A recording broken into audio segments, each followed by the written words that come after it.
Hi everyone, मैं हूं SP Chaudhary और आप देख रहे हैं HV education hub. I hope आप सब लोग अच्छे होंगे। तो डीएसए की इस सीरीज की एक और नए वीडियो में आप सब लोगों का स्वागत है। आज इस वीडियो में हम डिस्कस करने वाले हैं पॉइंटर के बारे में। पॉइंटर होता क्या है, कैसे काम करता है, किस तरह से क्रिएट करेंगे, मेन मकसद क्या है पॉइंटर बनाने का, कहाँ कहाँ पर इसे यूज लिया जा सकता है, ये सारी चीजें हम इस लेक्चर में आज डिस्कस करने वाले हैं। फर्स्ट हम बात करें पॉइंटर की, तो पॉइंटर एक ऐसा वेरिएबल है या एक ऐसा कंटेनर है जिसमें वैल्यू स्टोर करने की बजाय हम स्टोर करते हैं एड्रेस। या हम सिंपल कहें कि एक ऐसा वेरिएबल जिसमें हम किसी दूसरे वेरिएबल का एड्रेस स्टोर करते हैं उसको क्या कहते हैं, पॉइंटर। पॉइंटर को डिक्लेयर कैसे करते हैं, तो पॉइंटर डिक्लेयर करने के लिए हम इस तरह से पहले डेटा टाइप लिखते हैं। पॉइंटर डिक्लेयर करने के लिए सबसे पहले हम डेटा टाइप लिखेंगे, फिर एस्टेरिस्क सिंबल और पॉइंटर का नाम। अब p यहां पर एक पॉइंटर है जिसे एक मेमोरी मिली होगी इस तरह से, जिसमें हम एड्रेस स्टोर करेंगे किसी दूसरे वेरिएबल का। अब मैं यहां एक वेरिएबल बनाऊं a, तो a को भी ऐसे मेमोरी मिली होगी और मान लेते हैं कि a का एड्रेस 100 हो। मान लेते हैं a का एड्रेस 100 हो, क्योंकि हमें पता है कि जब भी हम किसी वेरिएबल को डिक्लेयर करते हैं तो उसे एक मेमोरी अलॉट होती है और उस मेमोरी के साथ में उसको एक एड्रेस भी मिलता है, जो कि हम देख रहे हैं यहाँ पर a का एड्रेस 100। अब यदि मैं p में जो हमने पॉइंटर बनाया है उसमें स्टोर करना चाहूं एड्रेस a का, तो हम लिखेंगे p इक्वल्स टू m%a। इसका मतलब होता है कि हम a का एड्रेस p में स्टोर कर रहे हैं, यानी अब p के पास या p की मेमोरी में a का एड्रेस आ गया होगा। और हमें पता है कि यदि हमारे पास किसी का एड्रेस आ जाए तो हम उस एड्रेस पे जा सकते हैं या उस लोकेशन को एक्सेस कर सकते हैं। पॉइंटर भी ऐसा ही करेगा। पॉइंटर के पास यदि इस a वेरिएबल का एड्रेस आ जाता है तो वो उस मेमोरी को एक्सेस कर सकता है और उसे एक्सेस करने के लिए करना होता है डी रेफरेंस। इस तरह से, जैसे मैं इस तरह से लिखूं डी रेफरेंस, तो जो p है वो एक्सेस करेगा a की मेमोरी को और उसमें मैं वैल्यू स्टोर करवा दूं 10, तो a की मेमोरी में क्या स्टोर हो जाएगा, 10। तो हमने सबसे पहले क्या किया, हमने एक पॉइंटर बनाया, उसमें a वेरिएबल का एड्रेस स्टोर करवाया और उसी एड्रेस को यूज करते हुए हमने पॉइंटर को डी रेफरेंस किया ताकि वो उस वेरिएबल पे पहुंच सके जो एड्रेस हमने उस पॉइंटर को दिया है, और फिर स्टोर करवा दिया उसमें 10। बाबू सर ये 10 स्टोर करवाने के लिए हमने इतना पॉइंटर बनाया है? नहीं। हालांकि अभी यहां तक देखा जाए तो वास्तव में हम इस वाले एग्जांपल में तो 10 ही स्टोर करवा रहे हैं। क्या ये काम ऐसे नहीं हो सकता? बिल्कुल हो सकता है, क्यों नहीं हो सकता। तो पॉइंटर का मेन मकसद ये नहीं है कि यहीं पे एक वेरिएबल का एड्रेस ले और उसको डी रेफरेंस करके वैल्यू स्टोर कर दे। वो काम तो एक खुद कर सकता है, लेकिन पॉइंटर का जो मेन मकसद है वो है कॉल बाय एड्रेस, इसे यूज करना।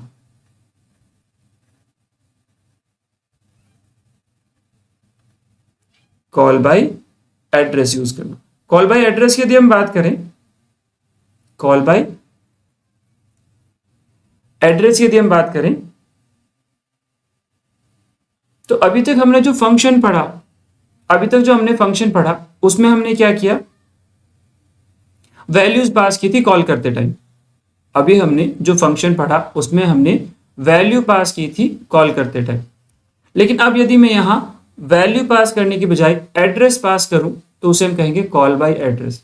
ऐसा करेंगे क्यों, इसकी यदि हम बात करें तो हमें पता है फंक्शन की एक लिमिटेशन थी कि फंक्शन एक से ज्यादा वैल्यू रिटर्न नहीं कर सकता। या तो रिटर्न करेगा ही नहीं, जिसमें हम वॉइड रिटर्न टाइप लिखते हैं, या फिर वो वैल्यू रिटर्न करेगा तो मैक्सिमम एक वैल्यू रिटर्न कर पाएगा, उससे ज्यादा नहीं। ठीक है। अब वही यदि मुझे 2 या उससे ज्यादा वैल्यूज रिटर्न करवानी हो तो उसके लिए हम क्या करते हैं, इस पॉइंटर को यूज करते हैं। जैसे कि एग्जांपल से समझे कि हमें स्वैप करना है 2 नंबर्स को, जिसमें हम यूज करने वाले हैं कॉल बाय एड्रेस का कॉन्सेप्ट। क्या यूज करने वाले हैं, कॉल बाय एड्रेस। हाँ, तो हम यहां प्रोग्राम देखें तो प्रोग्राम में हम सबसे पहले क्या करते हैं, दो वेरिएबल बना लेते हैं, एक ए और एक बी, और इन दोनों की वैल्यू यूजर से इनपुट कर लेते हैं। इसके लिए मैंने यूजर से दो वैल्यू मांग ली, एंटर टू नंबर्स इस तरह का मैसेज दे करके, और उन वैल्यू को ए और बी में स्टोर करवा दिया। ठीक है, अब मैं यहां एक फंक्शन बनाऊं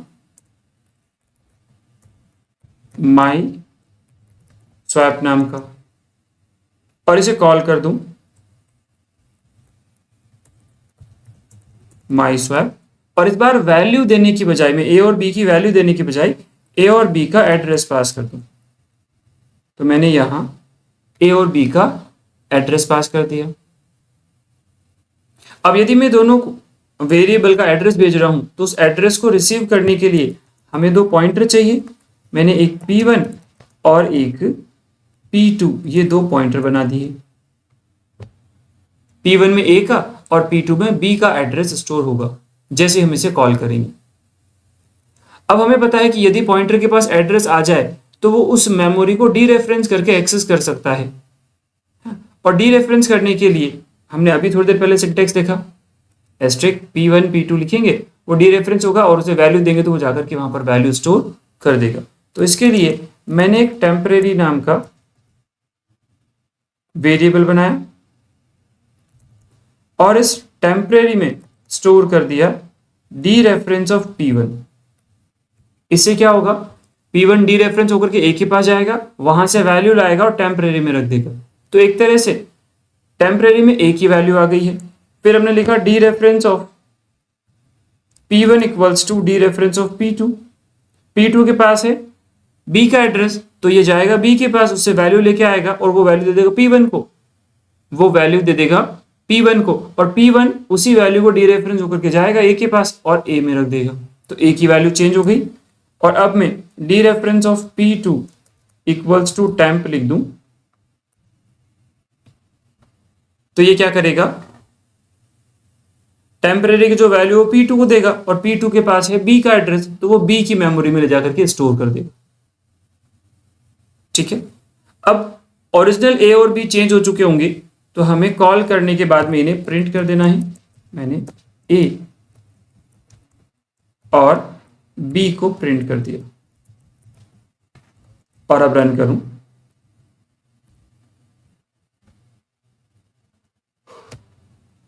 दो नंबर एंटर करते हैं 10 20, तो आउटपुट में क्या आ जाएगा 20 10। अब ये काम कैसे कर रहा होगा इसे एक बार फिर से ट्रेस करते हैं।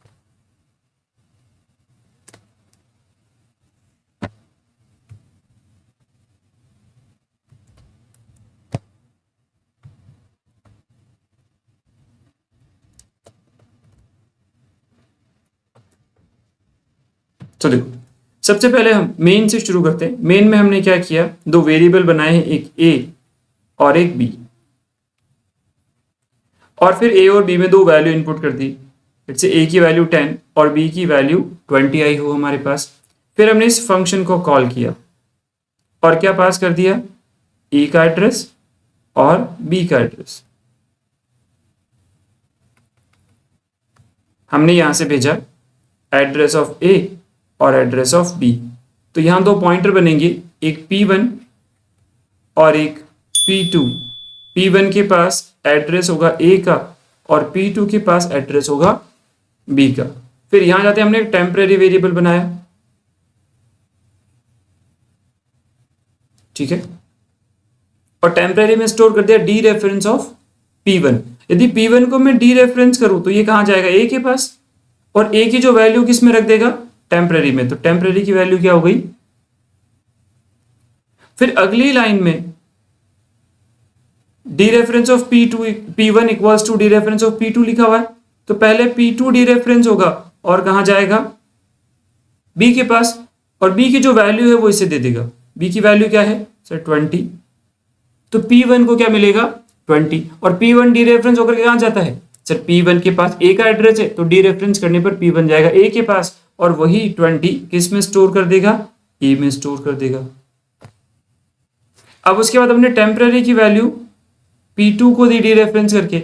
यदि मैं P2 की बात करूं तो P2 के पास है B का एड्रेस तो टेम्पररी की वैल्यू जो 10 है यहां हमने स्टोर की है, जो 10 वैल्यू है वो मिली P2 को, और P2 डीरेफरेंस होकर जाएगा B के पास, और वो वैल्यू यानी 10 स्टोर कर देगा B में। अब अभी तक हमने कुछ भी रिटर्न नहीं किया है, उसके बावजूद हमने दो वैल्यूज वापस फंक्शन तक भेज दी है स्वैप करवा करके, एक A को चेंज कर दिया, एक B को चेंज कर दिया। पॉइंटर की यही पावर है कि यदि पॉइंटर के पास एड्रेस आ जाए किसी भी वेरिएबल का, तो उसे कहीं पर बैठे बैठे, कहीं से भी बैठे बैठे एक्सेस कर सकता है। ठीक है, अब ओके, तो ये सबको समझ में आ गया। चलिए आगे देखते हैं। अब हम बात करते हैं पॉइंटर के रूल्स की। हाँ, यदि हम रूल्स की बात करें तो फर्स्ट रूल देखते हैं जो कि है types must be same. Type क्या होना चाहिए?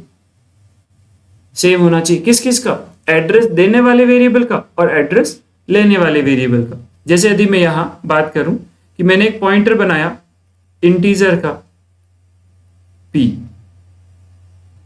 अब यदि मैं एक वेरिएबल बनाऊं इंटीजर का a और p में स्टोर करवाऊं एड्रेस ऑफ a, तो ये स्टोर कर लेगा क्योंकि p का टाइप और a का टाइप दोनों मैच कर रहे हैं, दोनों इंटीजर टाइप के हैं। लेकिन वहीं मैं यदि एक फ्लोट का वेरिएबल बनाऊं b और p में स्टोर करवाऊं एड्रेस ऑफ b, तो ये चीज अलाउ नहीं होगी। ठीक है, तो हमें यह ध्यान रखना है कि जिस टाइप का वेरिएबल उसी टाइप का एड्रेस होना चाहिए, सॉरी, जिस टाइप का पॉइंटर उसमें उसी टाइप के वेरिएबल का एड्रेस स्टोर होना चाहिए। ठीक है, इसके बाद सेकंड हम बात करें साइज ऑफ अ पॉइंटर की। पॉइंटर की साइज की बात करें, पॉइंटर की साइज की बात करें तो मान लो मैंने एक इंटीजर का पॉइंटर बनाया p1, फ्लोट का पॉइंटर बनाया p2, कैरेक्टर का पॉइंटर बनाया p3, या किसी और टाइप का, जैसे मान लो एक डबल का भी बना देता हूं, डबल का मैंने पॉइंटर बनाया p4, और अब मैं साइज प्रिंट करूं साइज ऑफ p1 या फिर साइज ऑफ p2 या फिर साइज ऑफ p3 या साइज ऑफ p4, तो हमें इन सब का साइज मिलेगा सेम। इन सब का साइज क्या मिलेगा? सेम। क्यों सेम मिलेगा? क्योंकि पॉइंटर का काम क्या है? एड्रेस स्टोर करना, और किसी भी टाइप का वेरिएबल हो, चाहे वो फ्लोट का हो, इंटीजर का हो, कैरेक्टर का हो, डबल का हो, या कोई और टाइप का वेरिएबल हो, हमेशा उसका एड्रेस इंटीजर के फॉर्म में होता है। और ये सारे पॉइंटर क्या स्टोर करते हैं? उसी एड्रेस को। तो एड्रेस को स्टोर करने के लिए कितना कंटेनर चाहिए? सर उतना सा चाहिए जिसमें एक एड्रेस रखा जा सके। तो सबको मेमोरी सिर्फ उतनी ही मिलती है जितने में वो एड्रेस एज ए नंबर रखा जा सके। इसीलिए चाहे p1 हो, चाहे p2 हो, p3 हो या p4 पॉइंटर हो, डिफरेंट डिफरेंट टाइप का, फिर भी सबको मेमोरी क्या मिलती है? सेम मिलती है। देखो कैसे, यदि मैं यहां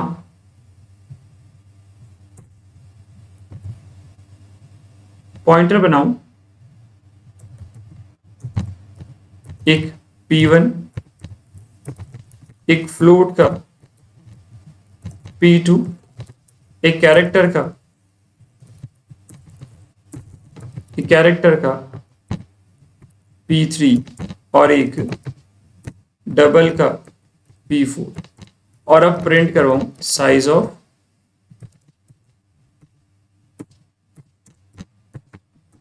p1,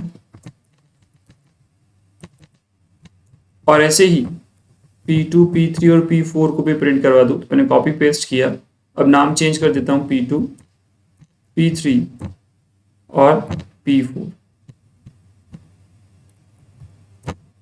इस तरह से। अब इसे रन करूं तो हमें आउटपुट सब में क्या मिलेगा, 4, वो भी किसके बराबर, इंटीजर के बराबर। अब यदि मैं इंटीजर की बात करूं तो यहां पर इंटीजर भी 4 बाइट मेमोरी ले रहा है, इसीलिए सबको साइज क्या मिलेगा, सेम मिलेगा।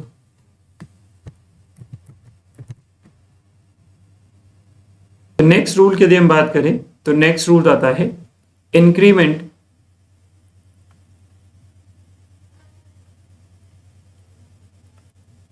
एंड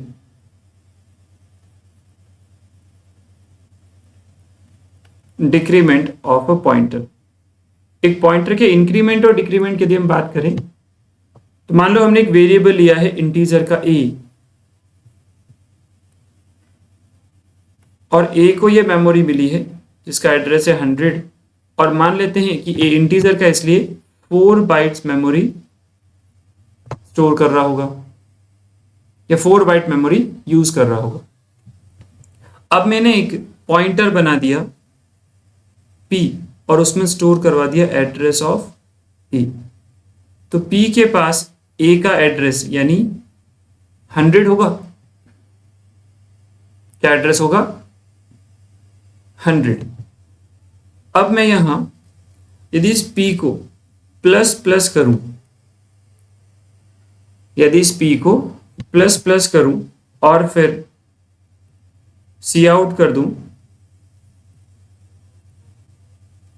p को, तो आंसर क्या आना चाहिए,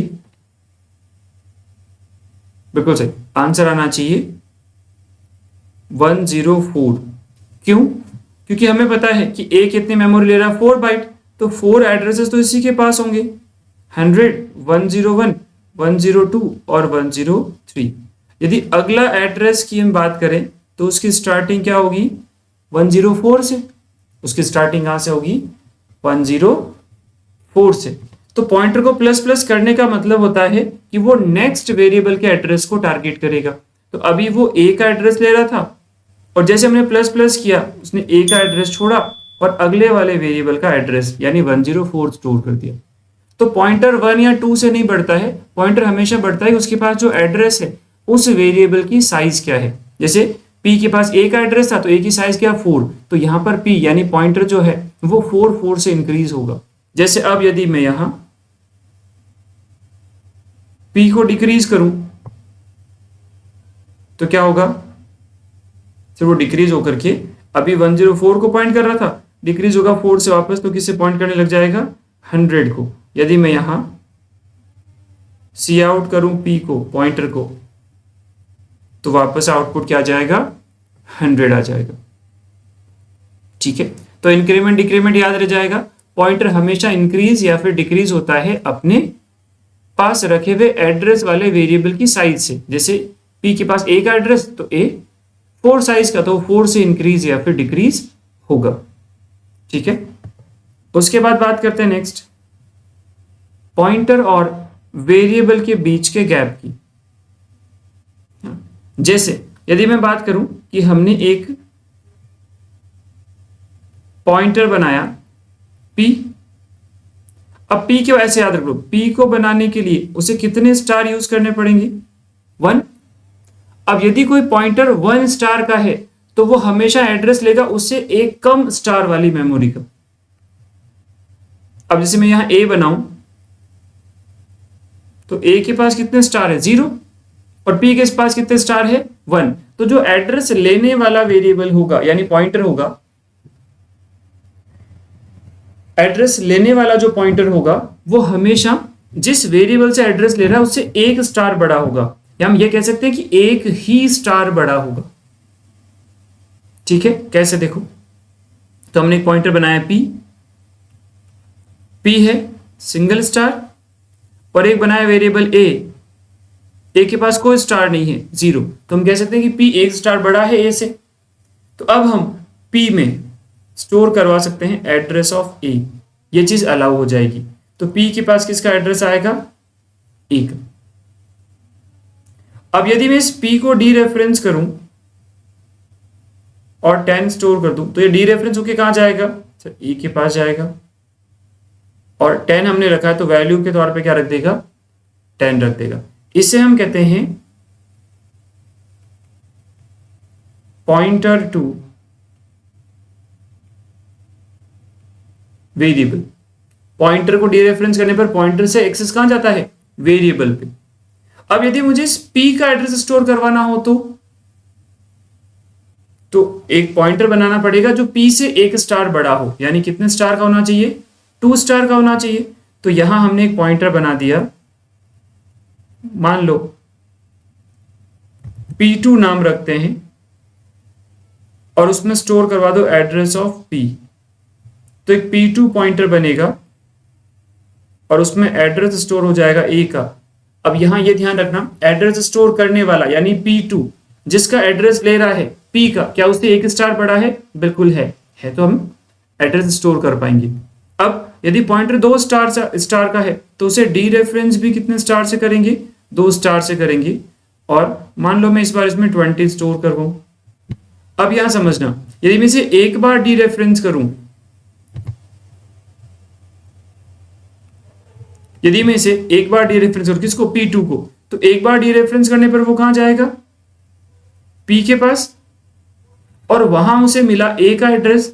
तो जब वो दूसरी बार डी रेफरेंस होगा तो कहां जाएगा, a के पास, और वहां पर क्या रख देगा, 20 रख देगा, जिसे हम कहते हैं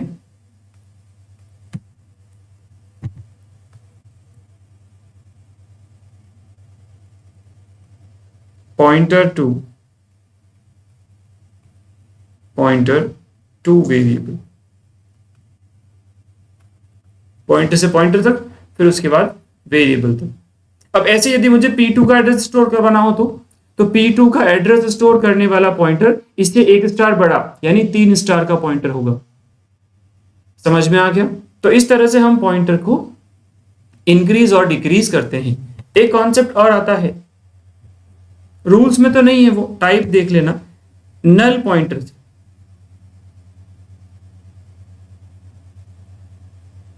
अब ये नल पीटीआर क्या होता है, नल पॉइंटर क्या होता है, इसकी बात करें तो जैसे मैंने एक पॉइंटर बनाया इस तरह से p, तो हमें पता है कि p क्या करेगा, डिफॉल्ट एड्रेस लेता है गार्बेज, यानी कोई सा भी एड्रेस आ सकता है p के पास, जो कि गलत है वास्तव में। सही से क्या होना चाहिए कि p के पास एक ऐसा एड्रेस होना चाहिए जिसे वो एक्सेस कर सके ढंग से, या फिर ऐसा एड्रेस जिसे वो एक्सेस नहीं कर सके। अब अभी जो गार्बेज है वो हमें नहीं पता कि वो उसे एक्सेस करेगा या नहीं, बस अपने आप से उसने ले लिया, हमने कोई एड्रेस नहीं दिया। तो ऐसी सिचुएशन में हमारा पॉइंटर किसी और मेमोरी को पॉइंट या एक्सेस नहीं कर ले, इसलिए हम उसमें स्टोर करवा देते हैं नल पीटीआर। क्या स्टोर करवा देते हैं, नल पीटीआर। तो नल पीटीआर होता क्या है, बेसिकली हमारी जो रैम है, सारे एड्रेस या मेमोरी यहीं से बनती है। तो रैम का जो पहला एड्रेस है वो होता है 0, और इस 0 एड्रेस वाली मेमोरी का क्या नाम है, नल पीटीआर। तो हम जब भी नल पीटीआर रखेंगे इसका मतलब है कि p के पास क्या आ जाएगा, 0। और ये जो 0 एड्रेस वाली मेमोरीज को कुछ इस तरह से डिजाइन किया गया है कि ये मेमोरी कभी भी किसी दूसरे वेरिएबल को अलॉट नहीं होगी, बिल्कुल फ्री पड़ी रहेगी ऑलवेज। ठीक है, तो अब हम ये नहीं कह सकते कि हमारा पॉइंटर एक ऐसी मेमोरी को पॉइंट कर रहा है जो अननोन है या किसी और वेरिएबल के लिए काम में आ रही हो। नहीं, हम एक ऐसी मेमोरी को पॉइंट कर रहे हैं जो कि किसी के लिए काम में नहीं आ रही है, यानी उसे कोई और दूसरा एक्सेस नहीं कर रहा होगा as a variable, data store करने के लिए, है ना। ये मेमोरी कभी भी डेटा स्टोर करने के लिए नहीं बनी होती है। तो इसका एड्रेस यदि हम स्टोर करवा देते हैं पॉइंटर में, तो उस पॉइंटर को हम क्या कहते हैं, नल पॉइंटर कहते हैं। इस सिचुएशन में अब p क्या बन जाएगा, नल पॉइंटर। समझ में आ गया। तो ये हमने देखा पॉइंटर और उससे रिलेटेड कुछ चीजें। ठीक है, इसमें यदि किसी को कुछ भी डाउट हो या कुछ पूछना हो तो फटाफट से कमेंट में लिख दो। बाकी आज के लिए इतना ही, मिलते हैं अगले किसी वीडियो में, तब तक के लिए थैंक यू।